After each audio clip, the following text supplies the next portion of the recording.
right, so welcome everyone. My name is Lily Sikora. I'm the Director of Postdoc Affairs at the university. I'm actually substituting for Jan Allen, Associate Dean of PhD Programs. She can't be here today, but I am happy to introduce Dr. David Perlman, who is currently a fellow and visiting professor at the Mays College of Healthcare Business and Policy, the University of the Sciences in Philadelphia, and he also runs his own ethics education startup company. David has a PhD in philosophy with a medical ethics, specializing in medical ethics from the University of Tennessee.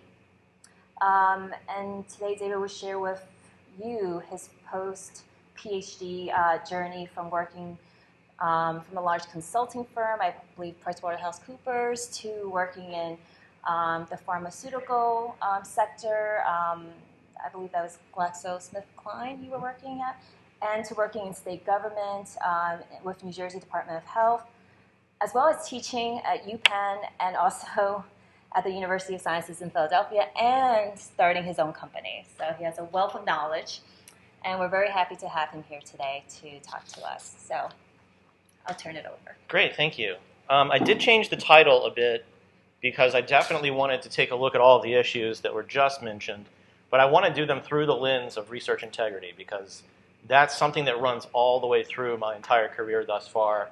And I have a cautionary tale that I'll tell at the end. If you don't think that research integrity is important, I can definitely show you that it is. So the title of the talk, How to Get a Job Like Mine, it's an homage to Kurt Vonnegut, one of my favorite authors. And so that he didn't have to put very much mental energy into talk titles, he called everything he ever did essentially How to Get a Job Like Mine.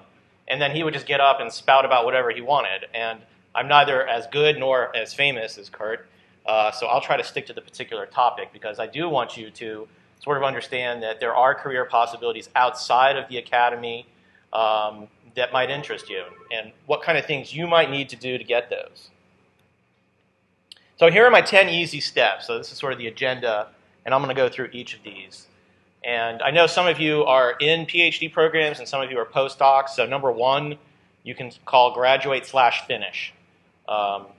Don't be held up by the things that your PI wants you to do. Get out. Get done. The other is you need to publish or present and do that early and do that often. Network, network, network. If you're a wallflower or a shy person, we have a student counseling center that can help you overcome those difficulties because you need to get out there. You also have to follow your passion. If you find that you're in your 5th year of your PhD and you absolutely hate biochemistry and that's what your PhD is in, we may need to rethink some things because that's what you're going to be doing for the rest of your life. You also need to be aware, especially in today's economic climate, that you need to follow the money or at least follow the funding. You're going to have mortgages and kids if you don't already have those things, and paying the bills is important. The 6th lesson is don't take no for an answer, or alternatively, be bold. And I'll share a lesson with you on how to go about doing that. The other is don't be afraid to try to explore opportunities outside of academia. There's a report that was just released by the Council of Graduate Schools called the Pathways Report, and I'll show you a screenshot of that at the end, that lists all the kinds of skills that you need to make sure you're getting in your graduate studies so that you can be prepared to do the things that businesses, nonprofit agencies, government agencies are going to require you to do. And the other thing I highly recommend is even if you decide to go outside of the academy, try to stay connected to it somehow. All throughout my career, I've always maintained some type of adjunct appointment or scholar appointment and collaborated with people within academia. And many of them have found value in me bringing things to them to help solve and vice versa projects that they need done that couldn't get done otherwise. And I'll explain a little bit about doing that as well. To take a lesson from the Jedi Order, pass on what you know. We all have an obligation to help those who are 10 years, 20 years behind us. And that's one of the reasons why I like to do talks like these. Because I was sitting out in the audience, listening to somebody like me saying, here's the things you need to do. And some of them worked and some of them, of course, didn't. And you need to judge for yourself. The last thing that I want to spend a lot of time on is the one thing that you have that no one can take away from you unless you already have your PhD, because no one can take that away from you, which is a nice thing, is your own professional and personal integrity. So don't sacrifice that either early in your career, once you get out, or later in your career, and I'll explain what I'm talking about there in terms of some research integrity types of issues. So those are the things I hope to do, and we will see how successful I am at doing it. And all throughout, I'm going to highlight some issues that are going to be important for research integrity for you to consider either now or later on. And here, just as a reminder, are the core areas of research integrity that I will be talking about. They include authorship and publication, mentorship, human subject protections, animal research, data integrity and management, conflicts of interest, collaboration, intellectual property, and peer review. I've encountered all of those issues through my career thus far, and you should be prepared to understand how to cope with those issues in your profession. Here's a little bit about me. I know we had a little introduction. I got my PhD in philosophy, specializing in medical ethics in 2000. I also had a bachelor's sort of career in the biological sciences and research. I don't like to date myself, but I was there when PCR was invented. So those of you who are doing dideoxynucleic acid reactions right now, just know that 20 years ago, we had no idea sort of how to do those. I had one of the first thermocyclers in my lab, and it probably cost about as much as the entire salary of the entire lab to get one at the time. So soon after graduating, or actually even before I graduated, I found out that there was this cool firm, and they had a branch in my town. I was in Philadelphia getting done with my dissertation. And I saw that the guy who put a note across one of my professional forms had the same area code as me. And he was asking a question that was in my area. I cold called him and got the job. Don't be afraid. He was so impressed that I was so interested in him that I was able to finagle a spot and stayed with that company for a couple of years doing research integrity consulting for institutions, government, industry. Really interesting kind of job. All throughout that, I've taught as an adjunct instructor. Not only was it a little bit of extra money, but it got me back in the academy working with students, which is one of my first passions. So I highly recommend you do that. Then I was recruited. I actually got tapped. In my field, many of you may not know this think tank, but the Hastings Center, which is sort of over on the Hudson, is a big bioethics think tank. And I gave a presentation at a national conference, and somebody from the center there came by and said, we're doing a blue panel panel on this particular issue, and your stuff is right up our alley. How would you like to be on our committee? And here I was, 3-4 years done with my PhD, working with people like Harold Shapiro, the ex-president at Princeton, the president of the AAMC, real statesmen in our field of science. And I was like, how can I even sit next to these people? I don't know. I'm not going to know what to do. So I did actually participate on that. And the person sitting next to me was a compliance person at GlaxoSmithKline. And she said, hey, we have a teaching opening for someone to do ethics education for all 15,000 of our research and development employees. So would you be interested? And sure. So that's how I landed the job in the pharmaceutical industry. So there's a lot of luck and a lot of serendipity that does go along with this. After working in industry, a colleague recruited me to then become sort of an executive at the State Department of Health in New Jersey. And that's where things started to break down. People always said, what are you doing working for the evil empire in industry? And I'm like, well, let me tell you, state government was 50 gajillion times worse. All the politics, all the backroom backstabbing, it was pretty terrible. So I ended up being a whistleblower. And that's sort of the cautionary tale I have for you about research integrity, is that there are ethical guidelines on how to do that. And you should be prepared to not turn in your colleagues, but make every effort you can to protect people, protect data, and protect the integrity of your profession. And I decided that, getting a 90% reduction in salary because you're a whistleblower and you had to quit wasn't good. What can I do? So I decided to start my own company. And no, I'm not paying the bills, with the company money, but it is the most rewarding thing I've ever done because I'm on my own, I'm out there, and I'm doing exactly what I want to do. My unofficial company motto is we don't work with jerks. So I can actually tell people who I know who are jerks, we're not working with you. Or if you've proven yourself to be a jerk on a project, I will not work with you again. So I have full control. So maybe that was sort of a pendulum swing for me kind of thing. Now, I also, as an adjunct, I was teaching in a public health program at University of the Sciences, and one of the deans came in and said, we have this huge thing, we have to get our program accredited.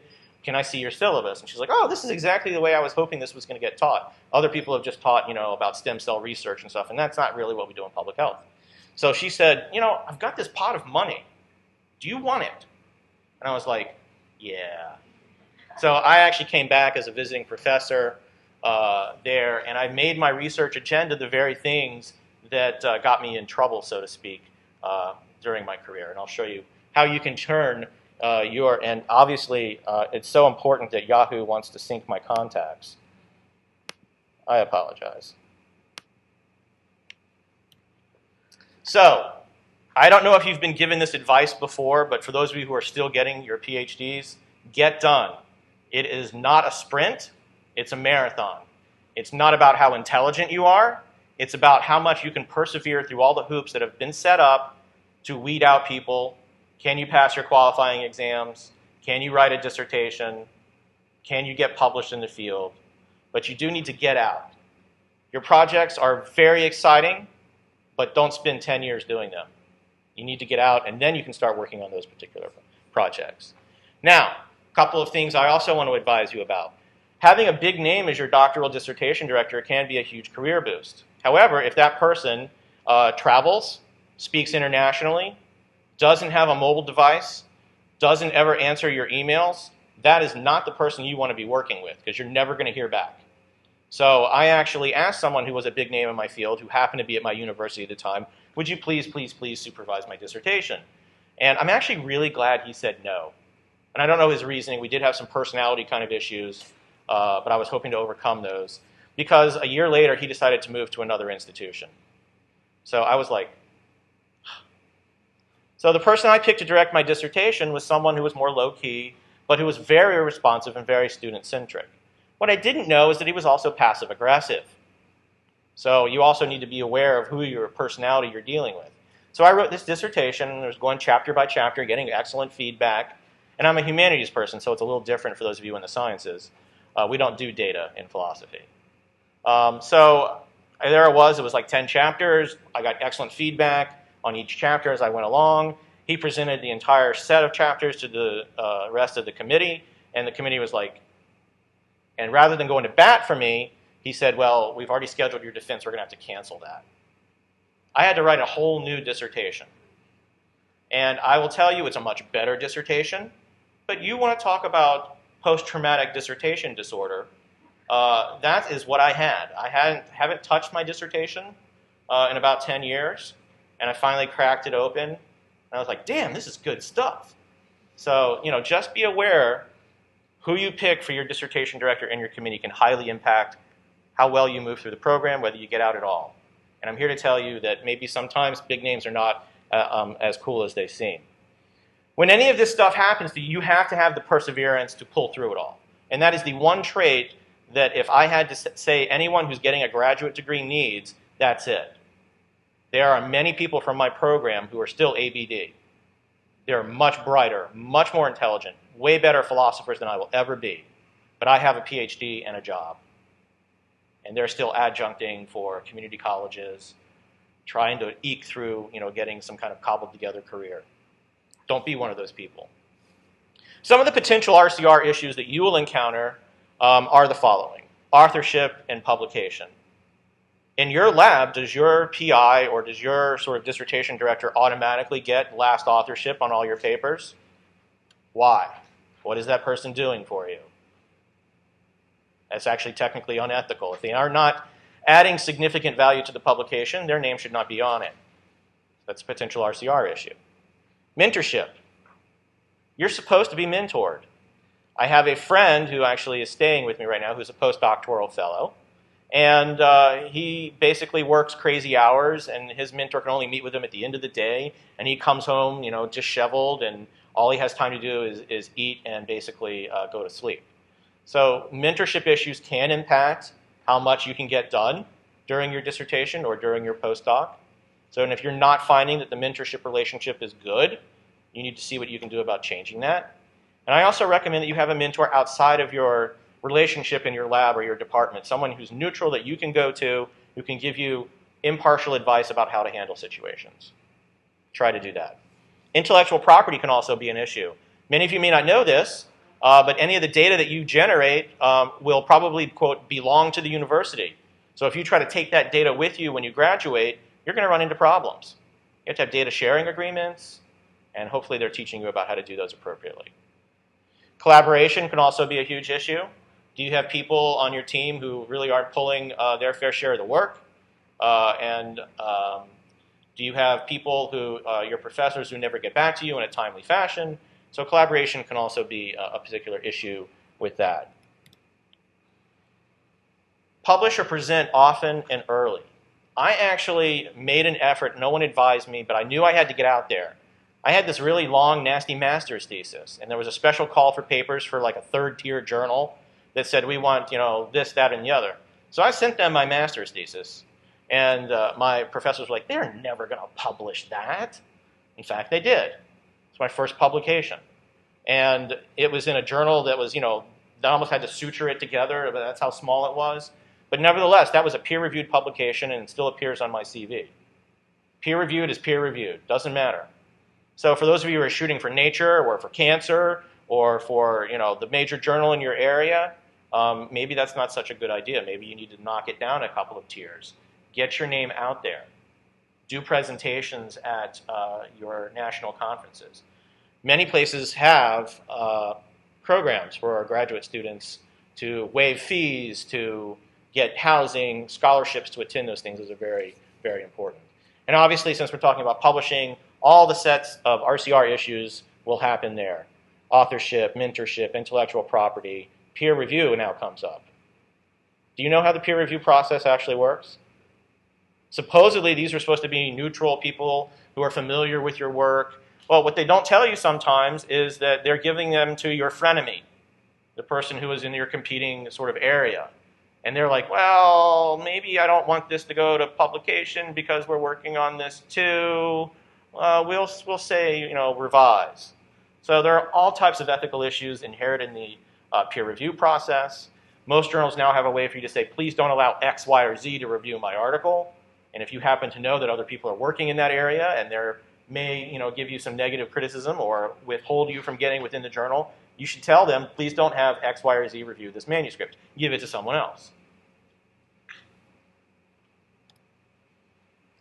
Network, network, network. You may think this is a crazy idea, but when I was a doctoral student, I had business cards. I handed them out to people who would listen. I handed them out to people at conferences. It enabled me to get talks. It enabled me to, people would at least remember who I was. So many people think that this is just a crazy idea, but you've got to absolutely network. And if you are not capable of doing it yourself, and your mentors happen to be at the same conferences, ask them to make introductions. One of the best examples that I saw was a friend who did exactly that. He had a very high-powered person as his dissertation director, and she was like, I'm going to make introductions to people so that you know who they are in the field, and you can maybe develop collaborations, or if you go for job interviews. And I was like, wow, that is what every mentor should be doing at conferences. Do they take you out to dinner with their colleagues? Those kinds of things. Very, very important. And if you're not getting that kind of experience at the sort of professional level, form your own coalitions. At my graduate school, we had a student-run colloquium every year, and it was actually, you had to submit papers, and they were peer-reviewed. And we selected the best papers, and then for the people who didn't get selected, we asked them to commentate or chair panels. So you got experience presenting, you got experience chairing committees, you got experience in the peer review process. And I thought that was actually a very excellent way to prepare me to do what I want to do. Follow your passion. You have got to do this or you will be the world's most miserable person. Can't stress this enough. So in my own career, I used to work as an undergrad at Centers for Disease Control. I did biological research. And I thought this would be such a cool career. So it gave me the opportunity to try out a whole bunch of different things. And then I found out what my lab director was doing, and he has a lot of ups and downs in terms of scientific progress. And I'm like, that's just not something I think I could deal with. So I decided away from that particular career. I wanted to be a cardiothoracic surgeon until I found out you had to wear a tie, until I found out that you're going to be on your feet for 18 hours a day, and that you weren't going to graduate until you were like age 38. And I said, this is just also not for me. At the time, I was exploring the intersection of medicine and philosophy, and that's sort of where I gravitated towards. And it just so happened I had some personal experiences with death and dying, grandparents, father, and I said, this really galvanizes me to go into this particular profession. So follow your passion, very important. Now, the key thing here is, if you love teaching, don't go to a major research university where you're going to have to get soft money, and vice versa. So know where you're applying to as well. It's very, very important. That way you can continue to follow your passion. It's an unfortunate thing. We're not like the Middle Ages where people would just hire you to come to the university to explore great ideas. We need to fund those ideas, and we need to have some kind of return on investment, especially for those of you who are in the sciences. Don't know if you know this or not, but for those of you who are in the social sciences and in the humanities, some universities are doing away with their entire programs. We don't need the social sciences. Pretty soon, the biological sciences, especially neuroscience, is going to tell us all we need to know about the social sciences. And the humanities, what do we need the humanities for? People can read books on their own time. So the things that we used to count on as being there at the university may no longer be there, or they may be underfunded. So you have to make sure that you pick areas of research that are your passion, but that are also fundable. And the way to do that is to talk to mentors, is to look at federal databases and grant solicitations from the National Science Foundation, National Institutes of Health, the National Education Association, the Endowment on Humanities. All those places might have things that would actually be able to fund you. And those are the kinds of things that I recommend you pursue. Now, it just so happens that in my own field of bioethics, what was fundable was research ethics. And it just so happened that that's where I was working. And I continue to work there. Because when I was getting my graduate degree, I wanted to be a hospital bioethicist. I wanted to solve issues at the bedside with doctors and patients and their families. And the jobs for that dried up quickly. So here I was left with, what do I do? I have expertise in this area, but there's this other area that has federal regulatory requirements that we have review boards to review ethics of research. So that's where I gravitated towards, and have really remained ever since. And those RCR issues will pepper themselves all throughout that as well. Don't take no for an answer, aka be bold. I already told you the story of how I got my first job. Become part of those professional forums over email or the internet. Make sure you're involved in your particular profession. Take on leadership roles. Those can all be very, very good things for you to get the leg up above the competition, so to speak. But do be aware that there are still RCR issues. Intellectual property, collaboration, and mentorship being foremost among those. Now, I want to spend some time, because this is sort of what I've done. I decided that probably the academy was not the best place for me full-time. Mainly because I was in Philadelphia. Philadelphia has one of the largest concentration of institutions of higher learning. But Penn was pretty well stocked with bioethicists, and none of the other places really had sort of programs. So I was like, the likelihood of me getting in a true academic job without begging, pleading, or getting a grant on my own and bringing money with me was fairly low. So I had to explore other opportunities. My wife was like, you're done with your dissertation, you need to go find a real job. And, do you want fries with that doesn't count. So, of course, being a philosophy major, maybe I could say, why is it that you want fries with that? Or are those, in fact, really fries? But that's not going to help people who are ordering. Driving a taxi cab was also something that a colleague mentioned. And I was like, I really have this passion for this area, and I think I can solve my problems if I look outside the academy. And this was not advice that was given to me by anyone. It was sort of my own initiative and drive. So I started looking around at nonprofit agencies. We have several foundations in the Philadelphia area that do sort of bioethics kind of stuff. There's the Pew Foundation. There was the Scattergood Foundation. And some of those places, Robert Wood Johnson being right over in New Jersey as well. You know, I thought maybe I could be a program officer. Maybe I could help get people funding. You know, maybe that should be what I do. And I have a colleague who actually took that track because he couldn't find a job in developmental biology. He did his postdoc, and he was like, I'm having trouble finding tenure-track faculty jobs. And I suggested, well, have you looked at, not-for-profits? Have you looked at government agencies? And he's like, no. And lo and behold, he's been working at NIH, at the National Institute of Heart, Lung, and Blood, and doing a phenomenal job there, working his way up the ranks. And he still gets to be involved with his passion, which is developmental biology. So I really credit him with doing that. So nonprofit foundations, government agencies, whether it be local, state, or federal, might have programs where you can fit in. If you're a scientist, have you considered actually going to work for the Centers for Disease Control? They do basic science. Have you considered working for private independent companies? They do basic research, or at least applied translational kinds of research. Think tanks, consulting. And for those of you who, of course, are really, really, really entrepreneurial, why not set up your own company? That's going to require a whole different set of skills, though. So many people don't know this, but in industry, they have divisions for all the kinds of things that you have concentrated on. Have you got a graduate degree in education? Well, there are entire education divisions at most companies. Have you gotten a degree in computer science? They have technology stuff that needs solving.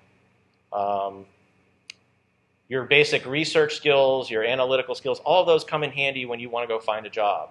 You just have to market them appropriately. And as for RCR issues, all of them happen outside of the academy. And many people don't know this, but they still have to comply with the very same rules and regulations in academia because there are governing bodies outside of the Department of Health and Human Services that require them to do so. However, if you decide to make that journey outside the academy, always stay connected. Because if you ever do want to try to come back, it's going to make it a whole lot easier. Stay connected to the literature. Don't, if as alumni here, if you can pay the, $25 or whatever alumni association fee to maintain your library card or library access, do it. That is so worthwhile because you'll have journal subscriptions galore. Be able to download PDFs.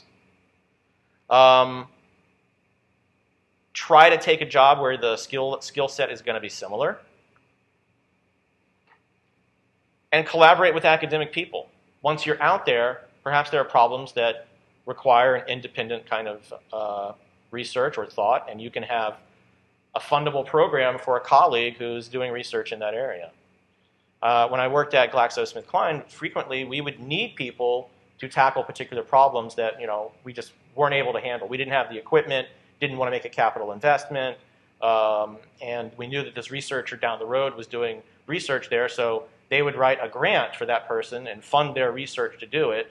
And of course you run into RCR issues there because you have data ownership issues, you've got intellectual property issues, and all those need to be resolved, of course, and transparently. But nevertheless, those are still some opportunities to do some collaboration with academia. So Yoda is a very wise individual. He tells us to pass on what we've learned. And I make that offer available to you. You have my email address. Feel free to email me if you have particular questions that are beyond the scope of this particular presentation. Happy to help you. If any of you find yourselves in Philadelphia, ring me up. Happy to have coffee and talk about things. That's really what most people who have gotten their degrees should be doing.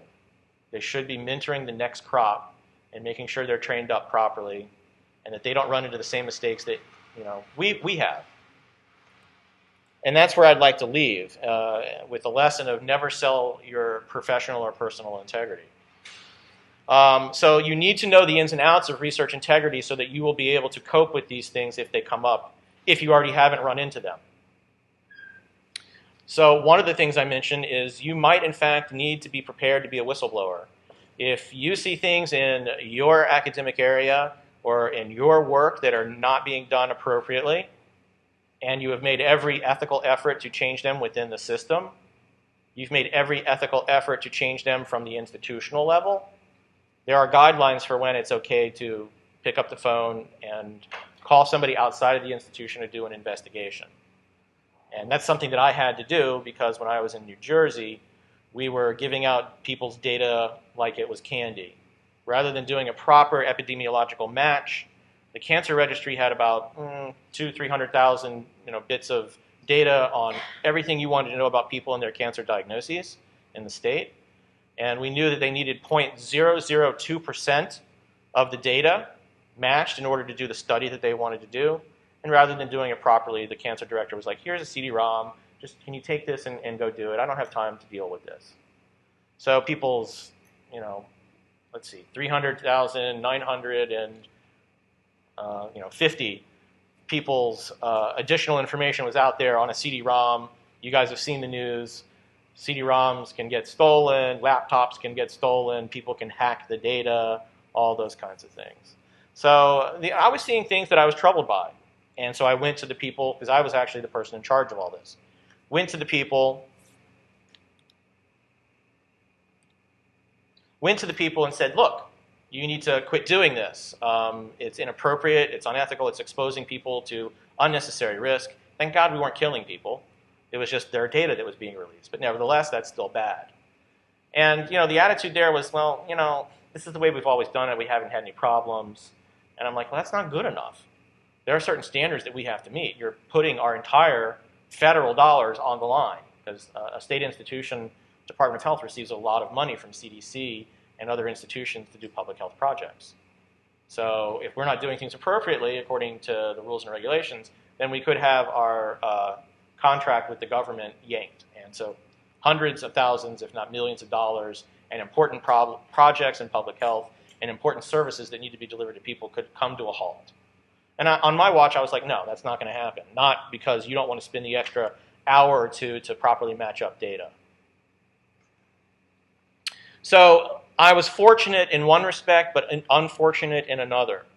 In my academic tradition of philosophy, we did in fact have training from some of the philosophers that we should be empowered to do what's called speak truth to power.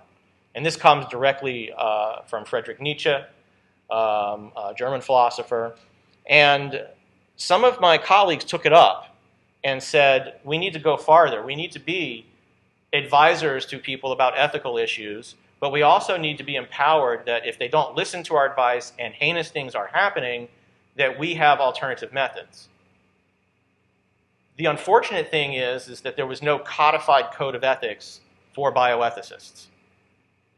If you're a psychology postdoc, you have a code of ethics. If you're a plumber, you have a code of ethics. If you're a real estate agent, you have a code of ethics. People who do ethics didn't have a code of ethics. A little problematic. So the learning that I did and what was imparted to me by my mentors is that you have to sometimes sacrifice your job in order to speak truth to power.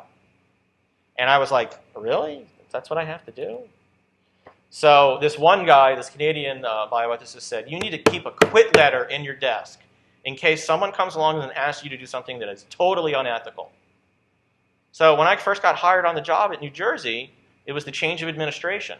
And I was not a civil servant. I was what's called a political appointee, someone who basically they needed a job done at the gubernatorial level, and they couldn't go through a civil service search. So when I got there, they said, look, we're having a change in administration. We need you to provide us with an undated signed letter of resignation. And I was like, well, what? I'm happy to keep the quit letter in my desk. I know I have to do that. But you want me to sign one and don't date it? What's going on here? And they said, oh, everyone in this office has to do it because the governor, if he runs into problems, you're a political appointee. He could just date that letter and hand it back to you and say, thank you very much, but we no longer need your services. And I was like, what? This is nuts. But I'll do it because I'm 3 days on the job and I don't think I have a way of saying no. So Benji Friedman, poor guy, was rolling in his grave because that was sort of turning that situation on its head. I no longer had the quit letter in my desk. The governor had it. So if I actually said, Governor, or my chief, what we're doing is not really ethically appropriate, and da-da-da-da-da, he could just say, thank you very much, here's your letter of resignation. And I was like, what? Okay, so I had no protection. I had no code of ethics to look to. All I had were a couple of really interesting authors who said, by the way, even though we don't have these things, you need to stick your neck out and speak truth to power. So I was like, okay.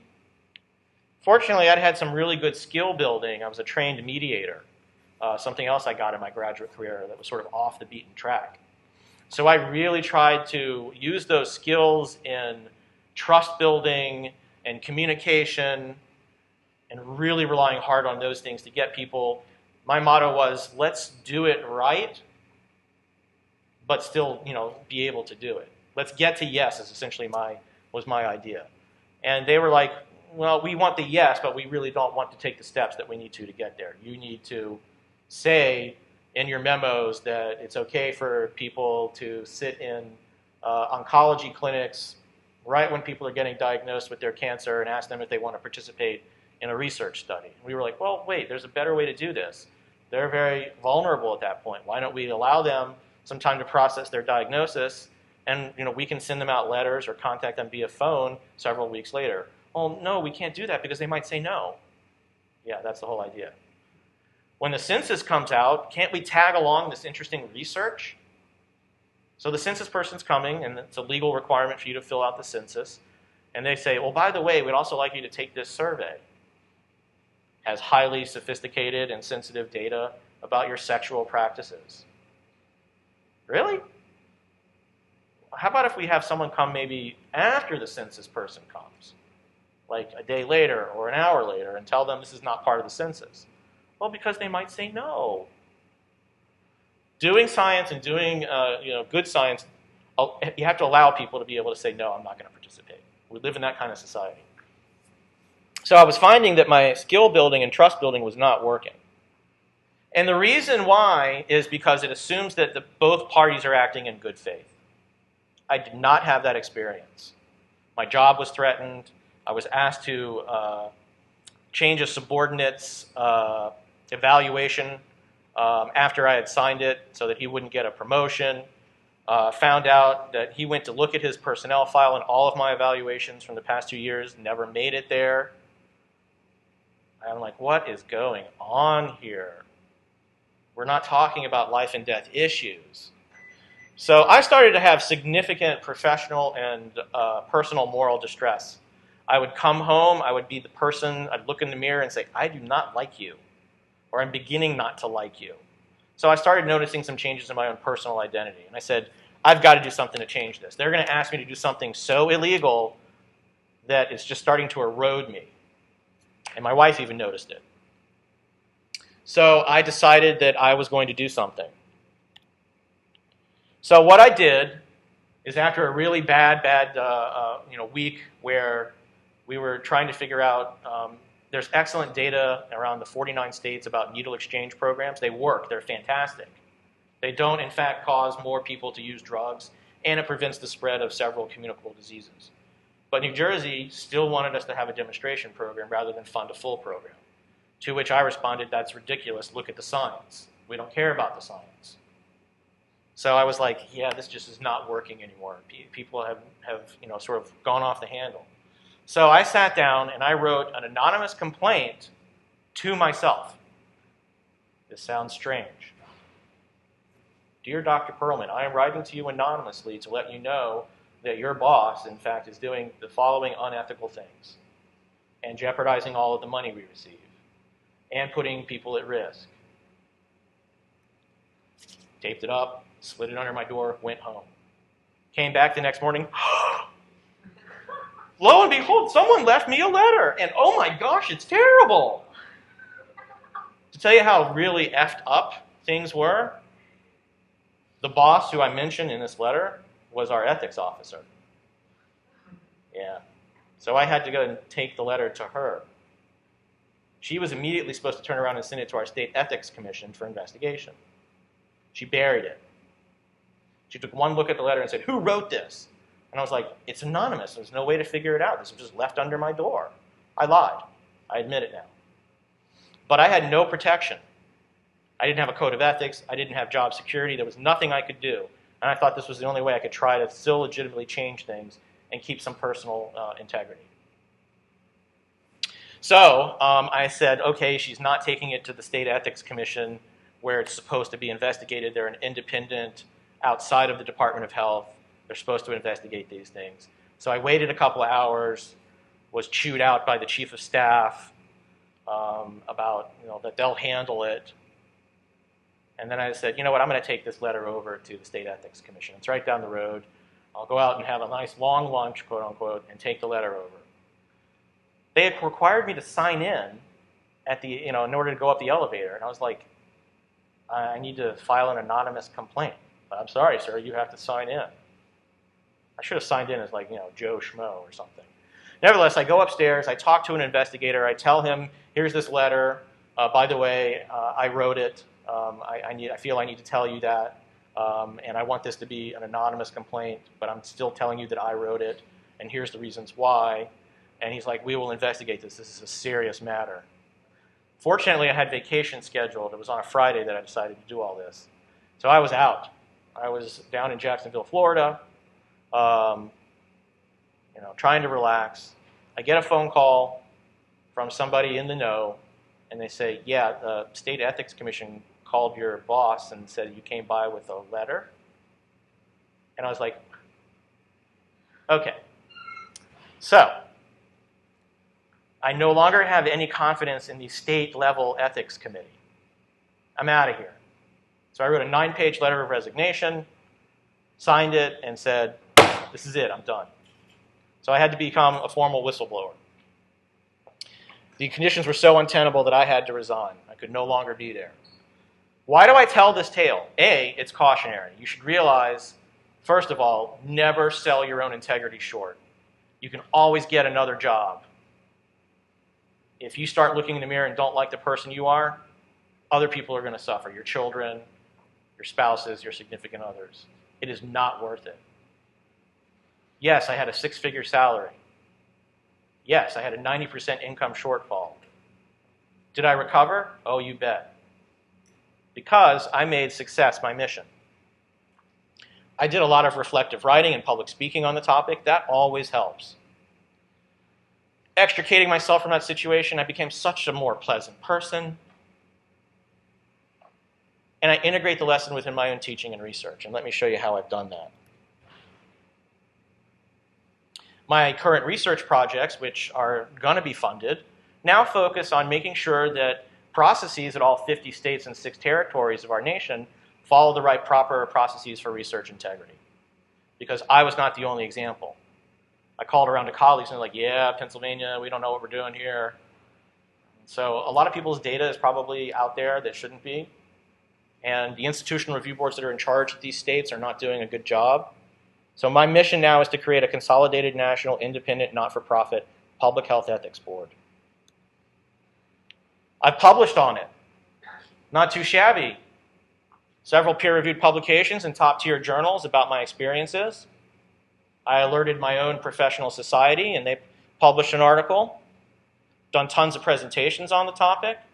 So I took what was essentially a really negative experience and made it my research agenda. So here is the very same kind of talk that was published in my professional newsletter. A book that was published by our Center for Bioethics. Art Kaplan came to me. By the way, you guys know he's moving to New York City, for those of you who are interested in bioethics. He's starting up at NYU July 1. So if you're interested in these issues, go check him out. Good guy. He was like, well, we can't publish your entire letter of resignation, but can you write something up? I was like, sure. So that's the cautionary tale. Those are the 10 lessons. I want to leave you with a screenshot of the Pathways report because a lot of the things I've said in here are reflected in that report. You need good skills at developing presentations, critical analysis skills.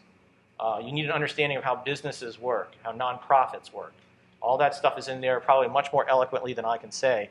Check out the report, Google it, because their website didn't appear to work. So what I'd like to do now is leave you with my contact information. Feel free to email me.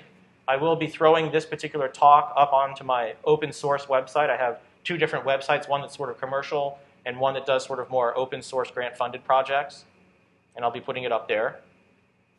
If you're interested in watching how this journey unfolds, I have several things. You can Facebook or LinkedIn, or if you have an actually interesting idea that pertains to education, come talk to me. One of the things I've found is people who are in academia have excellent ideas and don't realize that there are alternative sources of funding for small businesses through the very agencies. Many people don't know this, but you can get NIH grants as a small business. And that's what I've been trying to do for the last 3 years. So I leave you with those cautionary tales, those 10 lessons. I want to open it up to questions, comments, thoughts, suggestions, and make sure we also eat up all the pizza.